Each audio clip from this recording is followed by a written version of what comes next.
This is Samuel Ivanda, and I'm basically trying to share my story, trying to see how I can help you grow in your career and as an individual, but also see how you can also pick some few lessons from it and become a much better.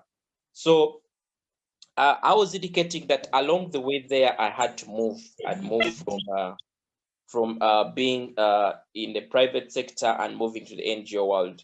And I want to tell you that I made this decision at a point in time where I was actually earning more money than the money that I was actually going to get in the NGO world.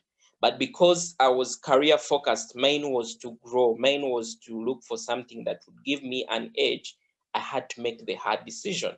And that's how I joined the NGO world. Now, why the interest that did I have really to join the NGO world? Now, one of the things that I want to tell you that before I even joined there, I did a lot of research to really find out more of these NGOs. Of course, as we grew up, we had many people that were working for NGOs, World Bank and maybe UN, maybe Oxfam and so on. These were people that were respected. These were people that were of course, they seem to have good money. So I wanted to be there. I wanted to be there. So I made my research, talked to a few people who were already there, and I want to tell you that they told me that you're actually making the right decision. One of the other things that also really happened coincidentally is where I was working, there was also no room for growth. The person I was reporting to, this person was of course not yet there so much in their career development, and I really felt that I needed somebody. I needed somewhere where I saw a kind of growth, where my growth was a bit clear. You get it? So because I didn't feel like where I was something that was going to really take me much far, I had to actually make a decision to actually quit and move to another environment. Now, one of the things that I found in NGO world is that very easy to grow because there are lots of opportunities that you'll find there.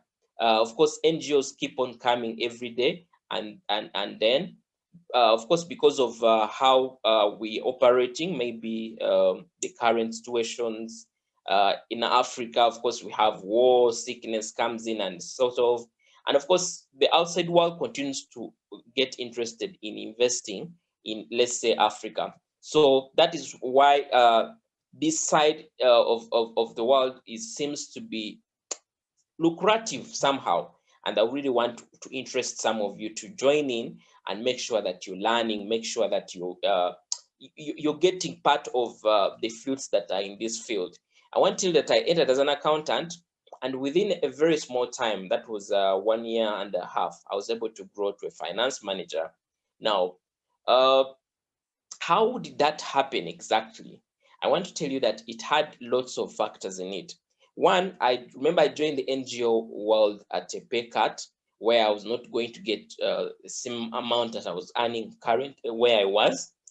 So I had this kind of thing that I moved with a growth mindset. And that is why I want also to tell you that in whatever role you're doing, in wherever you are, whatever company you're working for, yours should be to have that kind of zeal for growth. You get it? Because if you don't have it, even your company will not give you that ground. You know, it starts from you. It starts from you as an individual. When you show that zeal to grow, then at the end of the day, even the company will open the door for you to grow. I think you've been in organizations where you see some people, for them, they are comfortable with being in the positions they are. Some people have a desire to grow. Some people have a desire to become much, much better than. So it is the same for you. Have to be ambitious. You have to have ambitions. Have a timeline on what kind of position you want to hold after some point in time. Mine was, I wanted by 1 year to have become a senior accountant in that organization.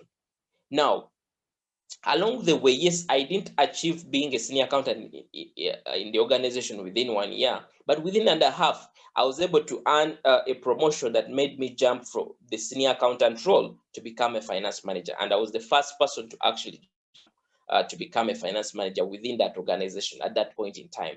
So, and why did that happen is because I demonstrated once I entered, I said, okay, I'm an accounts assistant who is coming from a private sector. This field is new for me. I took a lot of learning. I did a lot of learning. And I learned more about how the NGO world runs and so on.